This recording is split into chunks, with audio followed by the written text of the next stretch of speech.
On behalf of the Holy See of Ishgard, allow me to express my deepest thanks. Never before have we been required to contend with a primal. Indeed, there were fears in some quarters that our knights might not be equal to the task. From what we have now learned of these beings, I can say with certainty that we would have lost a great many men had the Scions not intervened. Then the argument for preemptive action should be self-evident. Perchance now you will reconsider my proposal that Ishgard move against Nautalon. Ere we first met, a similar proposal was tabled, but the Holy See decreed that we were to observe, and that military action should be taken only in self-defense. All things considered, it was not an unreasonable decision.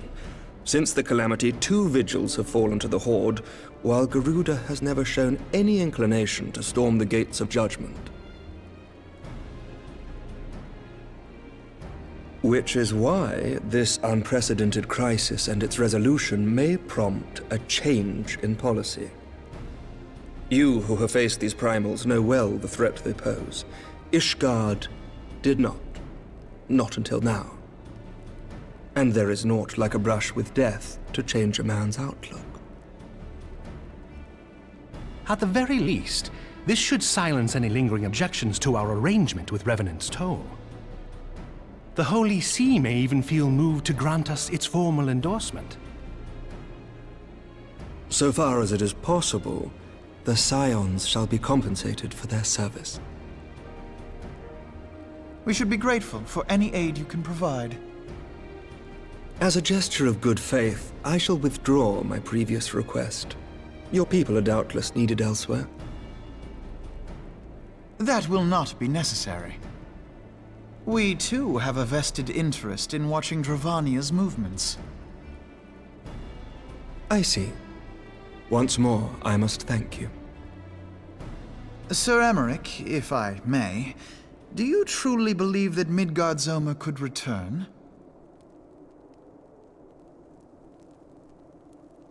The heavens are a window unto truth, but those who interpret their movements are not infallible.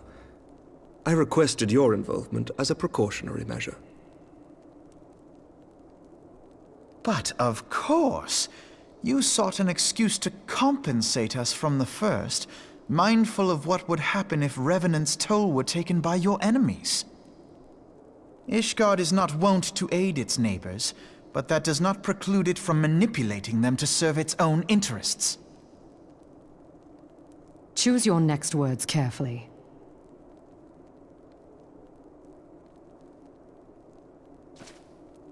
Do you know what sort of man becomes Lord Commander of the Temple Knights? One who comes from good stock.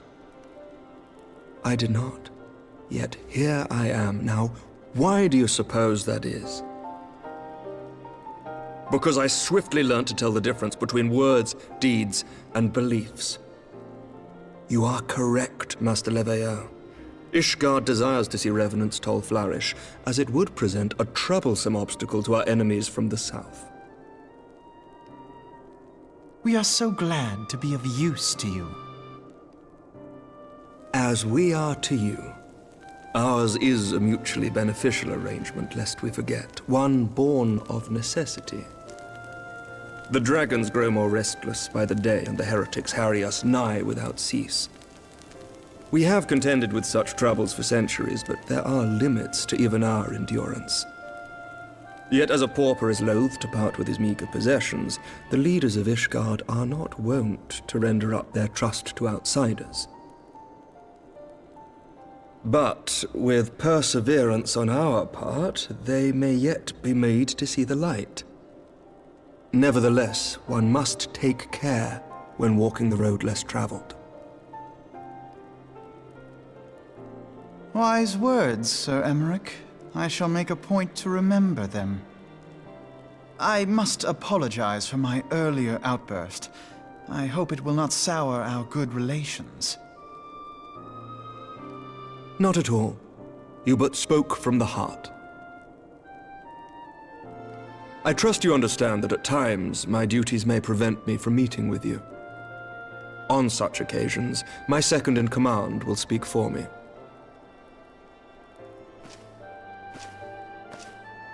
Lucia, at your service.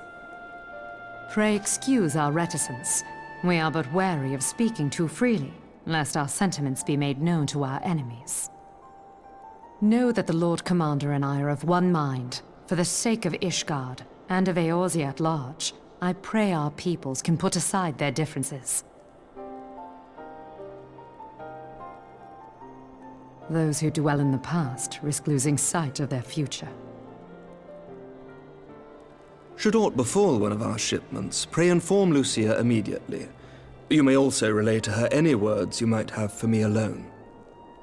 Not being of Ishgardian birth, she owes no allegiance to any noble house, making her as near to incorruptible as one can find in my homeland.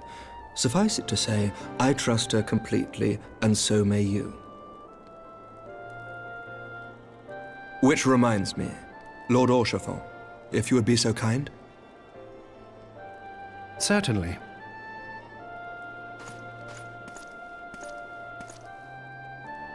In times such as these, trust is ever in short supply. Mayhap this will go some way to rectify the problem. The results of our investigation into the heretics' recent attacks, as well as our interrogation of the merchant you detained. Sir Emmerich, I cannot thank you enough. Think nothing of it. Ishgard may be many things, but it is no friend to Garlemald. Did I not tell you to have faith, my friend?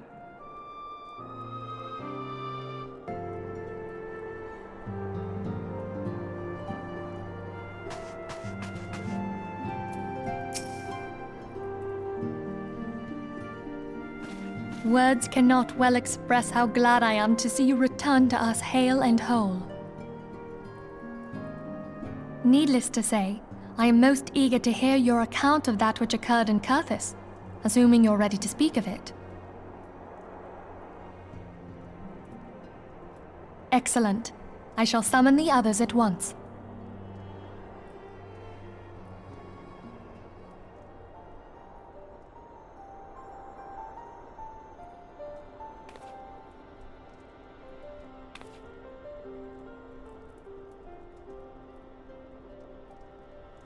Iceheart used her own body as a vessel for a primal soul? Master Louisoir's writings make no mention of such a possibility. Can we be certain this entity was a primal? As certain as we can be that good King Mogulmog the 12th was a primal, I should think. Both were ostensibly summoned. Let's not quibble over definitions. Of more concern is the implication that Iceheart retained her will, even after she was possessed. We are talking about a mortal, wielding the power of a primal. It can't possibly be that easy, can it? There must be some sort of sacrifice required. Or maybe she's just special? What qualities this woman possesseth, I know not. But full sure am I that she was groomed for this role. Few are privy to the secrets of summoning, and but a single party standeth to profit from their dissemination. Well, I wouldn't presume to comment on how the lass came to know about summoning, but I will say that what she summoned was a primal. The readings were the same, or near as damn it. Strange as it all sounds, it's really no different from what you've faced before. Then mayhap it is time that we re-examined our previous encounters. Oh, pack your things, Ida. We're going back to Gridania. Yes, sir.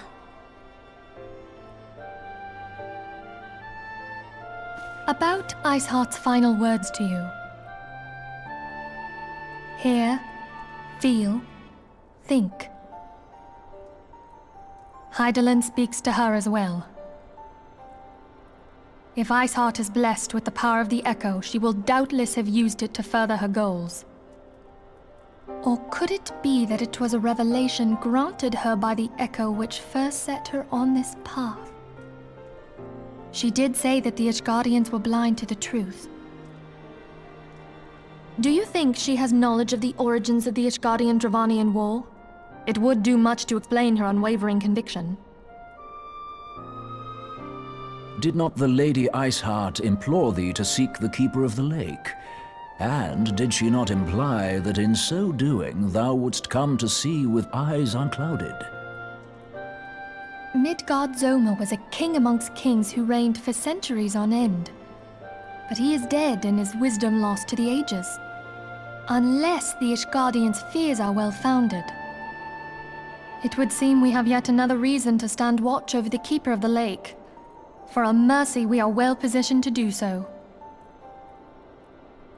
Iceheart, Shiva, Ascians, and Midgard Zoma. I shudder to think how they're all connected.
I have heard.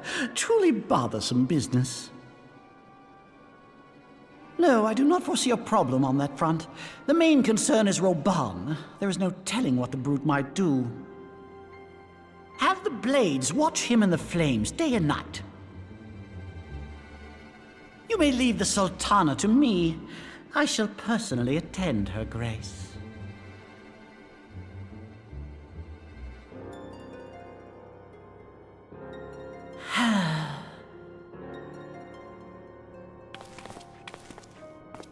Sever one of the East Aldenard trade routes.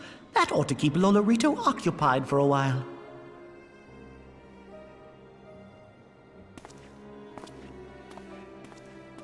Nanamo ulnamo. For my sake, pray be a good little Sultana to the last.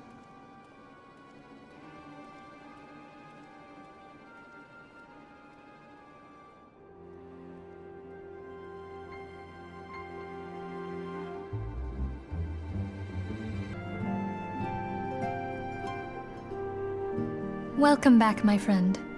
I have already received word from Alfino. To think that Flame Marshal Huayu was the Garlean agent. I know not what to say. Together with Reborn, Eileen lent us much-needed aid at the time of our Order's founding. She was particularly passionate about the need to tackle the primal threat. When we discussed the subject, her eyes fairly shone with determination. Whatever else she may have been, I choose to believe that it was her true self with whom I spoke then. But now is not the time to dwell on such matters. I have an important announcement to make regarding our effort to defeat the Ascians. We shall begin as soon as everyone is assembled.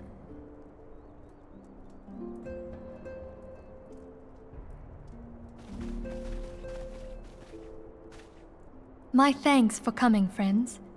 Moonbreeder, the floor is yours. By now, I'm sure you're all familiar with white auricite, the miraculous material that'll allow us to capture Ascian souls. Back at Snowcloak, we verified its ability to absorb vast amounts of ether.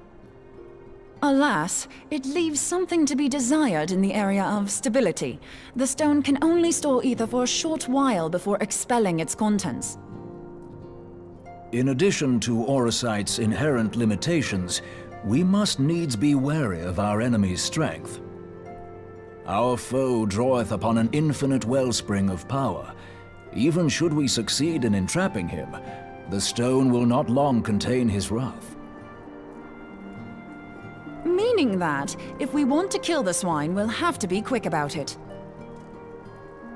'Tis our belief that an Ascian soul may be permanently undone, if smitten by a sufficiently concentrated burst of pure ether. The only trouble is, we can't say for sure how concentrated the burst needs to be. Without knowing how much ether an Ascian soul is composed of, we're basically guessing. Our sole clue lieth in thy struggle with La Hebrea. During that encounter, Heidelin bid you forge what she called a Blade of Light, a weapon which took the form of a luminous stream of energy.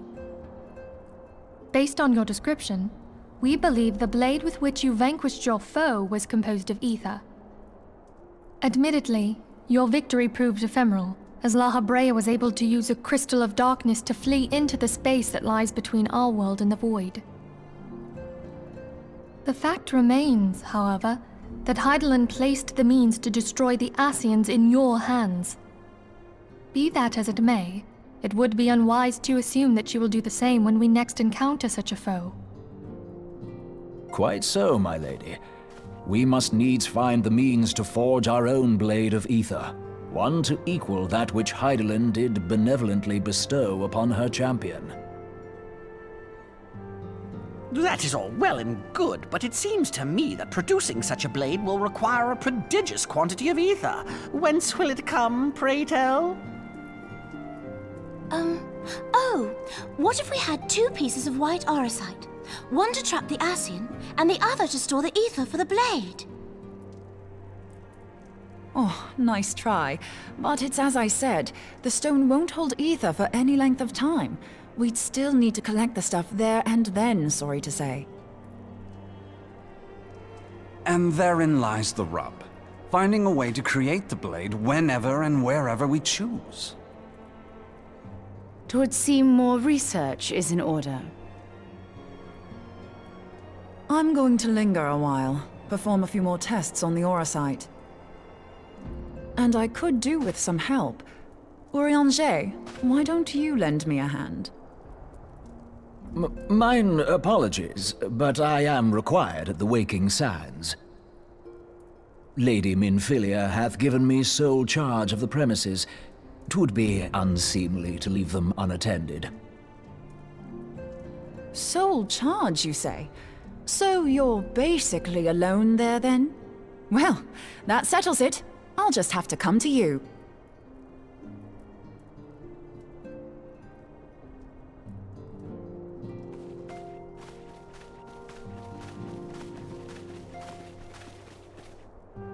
While you were afield, word arrived from the Garlean motherland.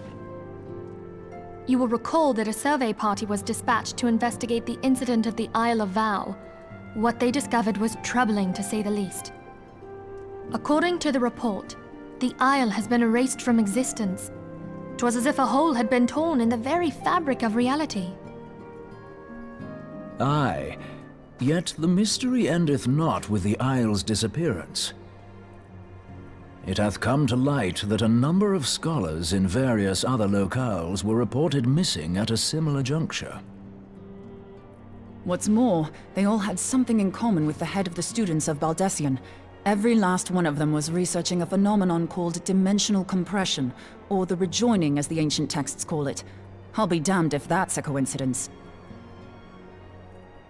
All indications suggest Ascian involvement.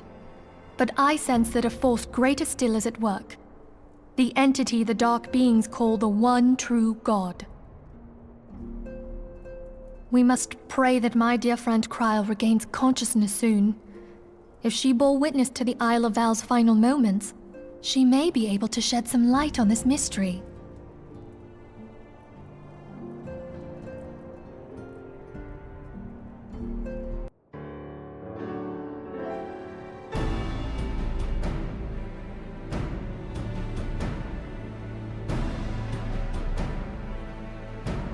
Following the Calamity, the forces of the 14th Imperial Legion entrenched themselves in strategic locations across Eorzea. So swiftly did they accomplish this, it was suspected that they had received help. To think that it came from Huayu, my right hand. There is more.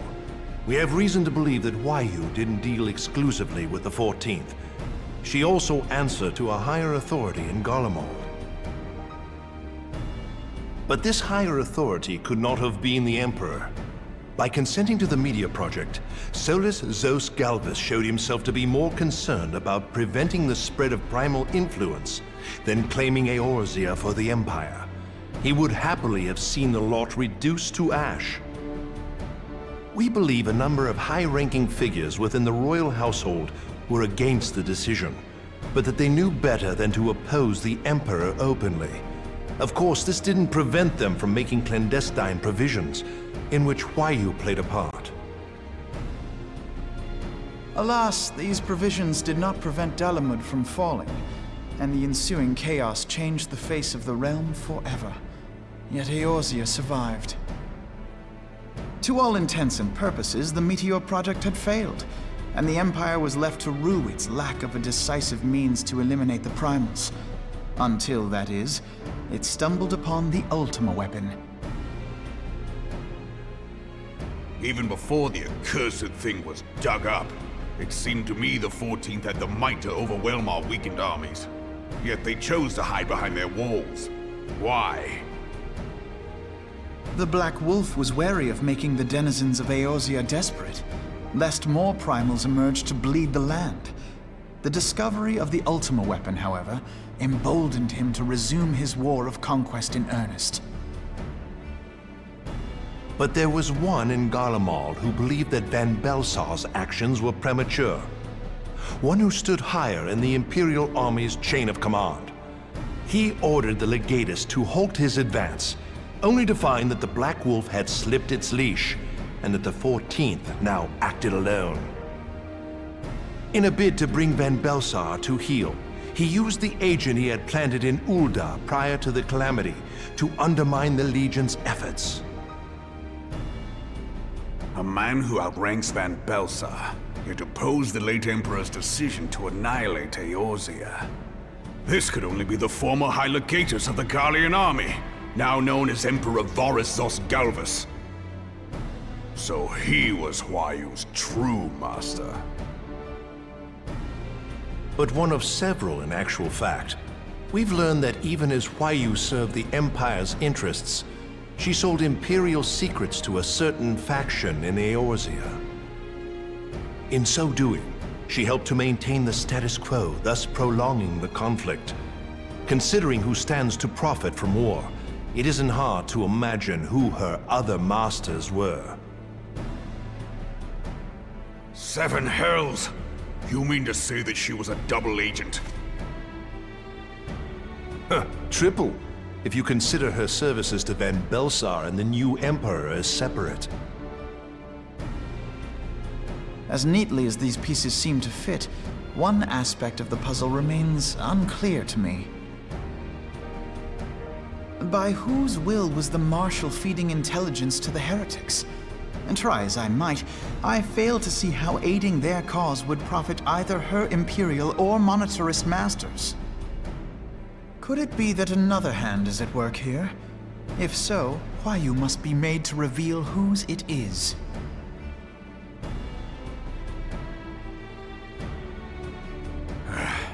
Not only have I lost a trusted friend, now I must interrogate her as a stranger. Not a pleasant task, I grant you, but a necessary one. Unless we weed out the ivy, root, stalk, and stem, it will simply grow back. I know that full well. Those closest to Huayu have already been detained, and I will question them alongside her. General, pray keep in mind that there may be unwitting abettors among them. All will be treated fairly. On that you have my word. Those who are innocent have no cause to fear. You have ever been a friend of truth, General. I hope the unpleasant task of weeding out falsehood will not detain you too long. Though it be for the sake of Eorzea, doubting one's comrades is poison to the soul. And with that, I take my leave.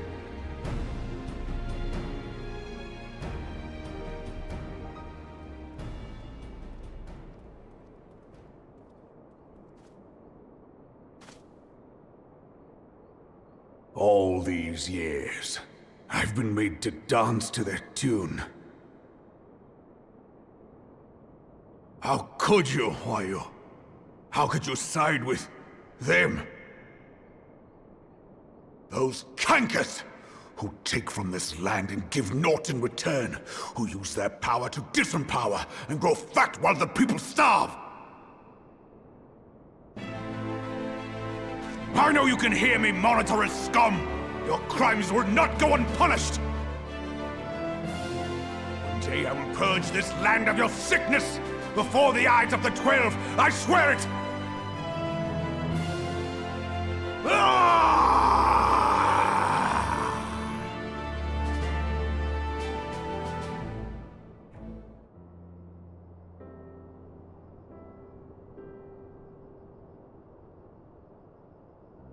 I shall have no further need of you this day. Your Grace.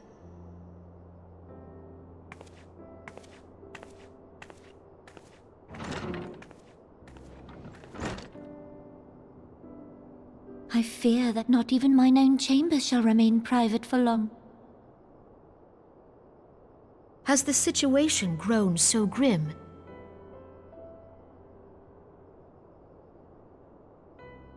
Ever since he proposed the Cartiner Reclamation Bill, Teleji Adeleji has risen to greater prominence upon the backs of impoverished refugees. The monetarists were ever united in their pursuit of profit, but the man's actions have torn a rift in their ranks. They snap at each other as rabid dogs. Yet now is not the time to be bickering among ourselves. If this bickering is a threat to law and order, might you not have grounds to dissolve the Syndicate? Would that the solution were so simple, Admiral. Alas, my moving to dissolve the Syndicate is certain to spark outrage among the influential merchant class, whom the Cabal represents. This would serve to exacerbate the current unrest, and peace would slip still further away. Be they rich or poor, natives or refugees, all who reside in Ul'dah have a right to pursue happiness. It is the duty of a ruler to protect this right. If I am to perform my duty, I must needs tread warily. It would not do to make enemies heedlessly. Were Lord Lolorito here, he would doubtless say that I have my head in the clouds. A ruler is required to take a wide view. Try as we might to cater to all needs, some will inevitably be overlooked. As such, there shall ever be citizens who feel aggrieved. It cannot be helped. But as you have informed us, the monetarists take no view but their own. They hunger for power while the masses starve. In the absence of a common cause, it seems beyond any one individual to make Ul'dah whole. And the presence of a Garlean agent within the immortal flames only makes matters worse. Even accounting for Ul'dah's historic reliance upon mercenaries, such a grievous breach of security is unprecedented. I fear this business will provide the monetarists with a rod to beat Rauban.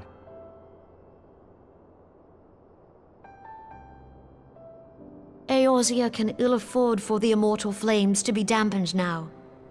Ere long, the Garleans will turn their ravenous gaze toward our lands once more. If we are to resist their might, our nations must stand together. Yet for this to happen, our nations must be whole. Cannot be done to improve the situation in Ul'dah.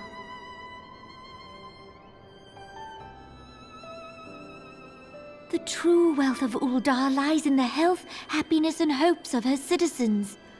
Alas, the citizens shall never know these things, so long as their lives are ruled by the ambitions of the few.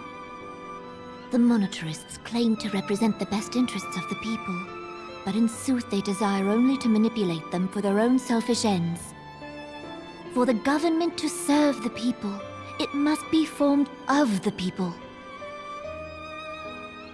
For Ul'dah to move forward, it is not only the Syndicate that must be dissolved. Nay, you jest.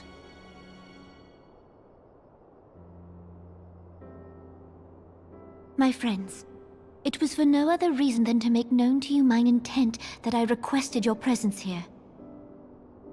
When I make my declaration to the people, chaos shall inevitably ensue. As the last monarch in the line of Ul, I make unto you this request. Help Reborn to preserve order and protect the people. Forsake them, and you forsake yourselves. For a strong Eorzea will ever have need of a strong Ul'dah.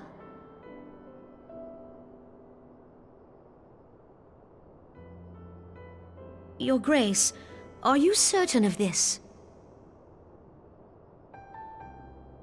There is no other way. When the time is ripe, the nation shall become a true republic. Both royalists and monetarists shall cease to be. Ul'dah will no longer belong to kings or queens or merchant princes, but to her people.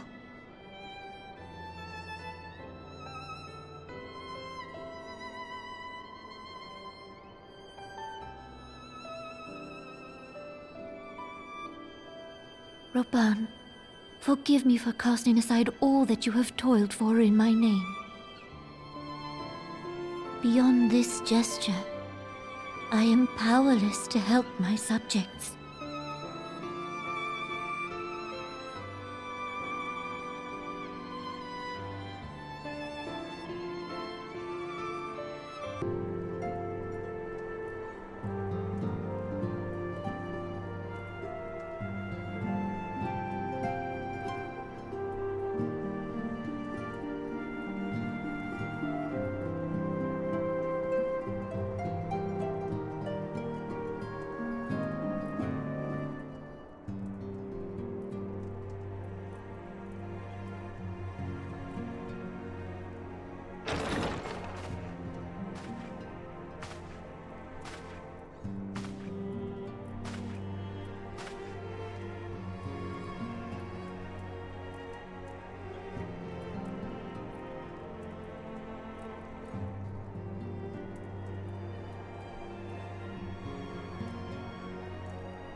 We have a guest from Ishgard who wishes to speak with you. I believe the two of you have met. We have. I had hoped to speak with Commander Leveilleur as well, but I cannot afford to wait any longer. The Lord Commander sent me hither to request your aid in a matter of grave import. You see now why I had Tataru summon you. Now that we're all assembled, perhaps you would be good enough to elaborate on the nature of the matter which brought you to us. The Observatorium's astrologians have sounded the alarm. Last night, the Dragonstar burned with an intensity not seen in 15 summers. Not since the Dravanians engaged the Empire in the Battle of Silvertear Skies. The northern sky doth burn full bright upon the Wormlord's call. The red behemoth beckoneth, and flame consumeth all. The old Curthan rhyme, aye. The brightening of the Dragonstar is said to accompany the roar of a great worm. The astrologians believe that it was Midgard Soma himself who cried out on this occasion.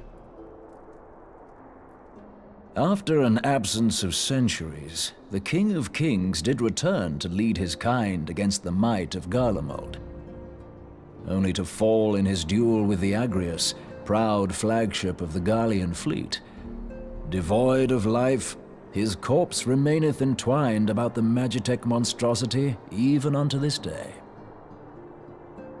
Eorzea has the right of it. Whatever this alteration in the Dragonstar portends, the Great Worm has shown no sign of life. Tataru, have the Domans reported aught out of the ordinary?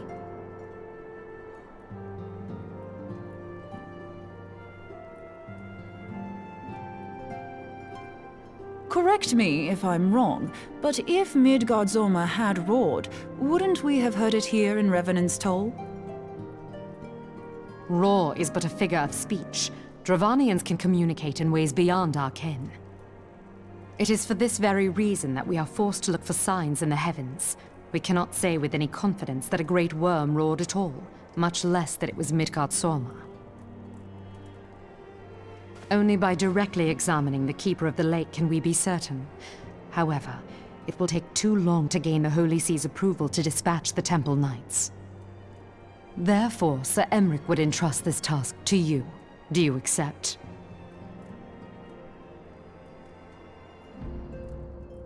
We knew you would not disappoint us. Now, if you would excuse me, I must return and assist the Lord Commander. We have precious little time to prepare.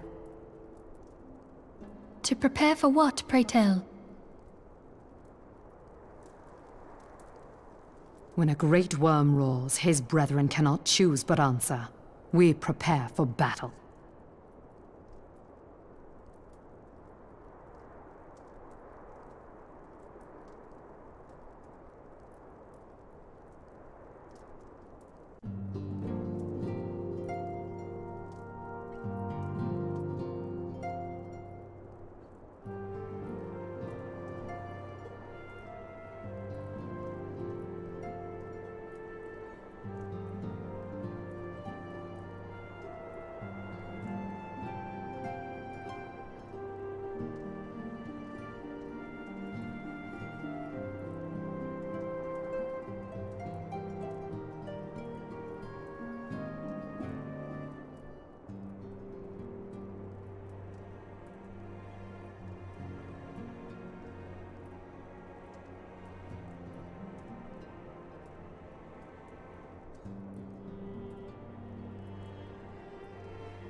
Who treadeth now upon my bones, and waketh me from slumber sweet?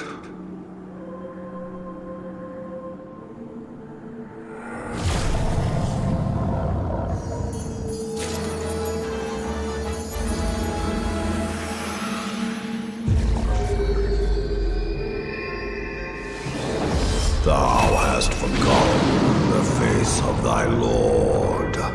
Remember, mortal, and fear me.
By her gifts hast thou earned a moment's reprieve.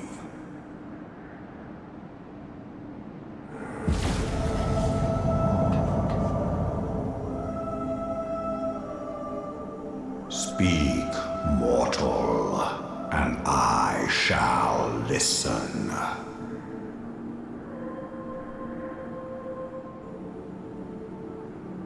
Guided by a star.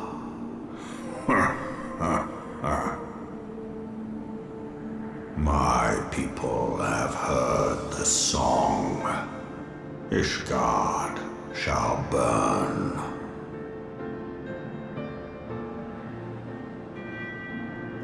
Sons must answer for their father's misdeeds.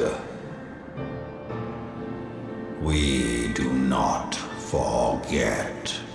We do not forgive.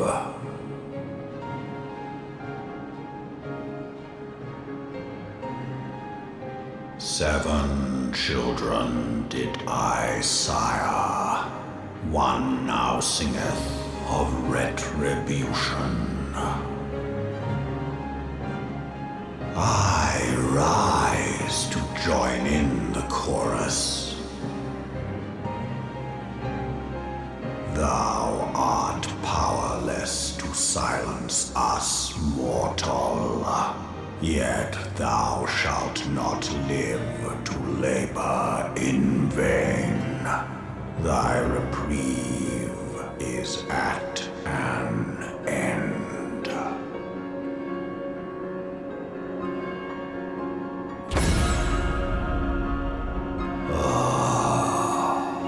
Trickery is thy shield.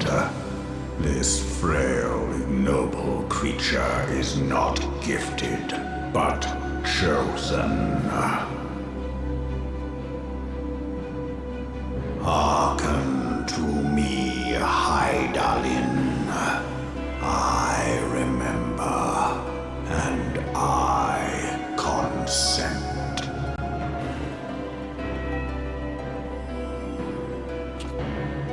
Fear not, mortal. I shall not harm thee.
Mayhap thou thinkest me an oath breaker.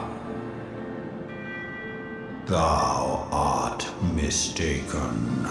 If thou comest to harm, it shall be by another's hand, not mine.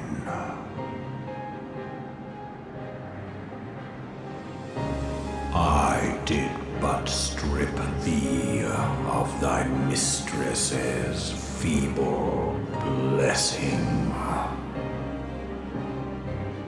Thou didst profit much by her grace, but no more.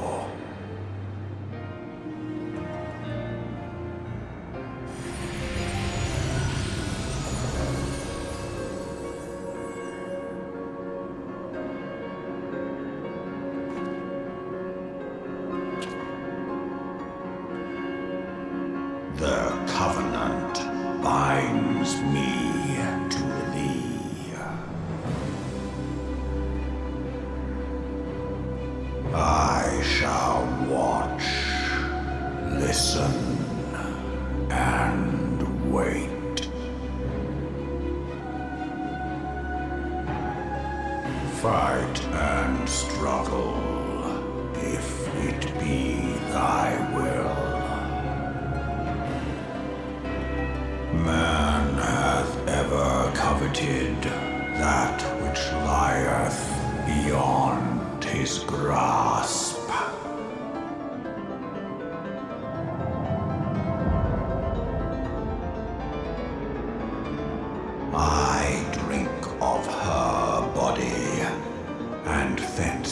of mine own find new life.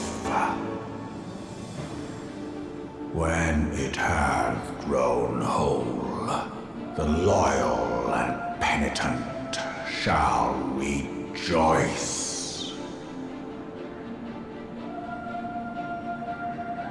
The dragon song heraldeth our beginning and an end.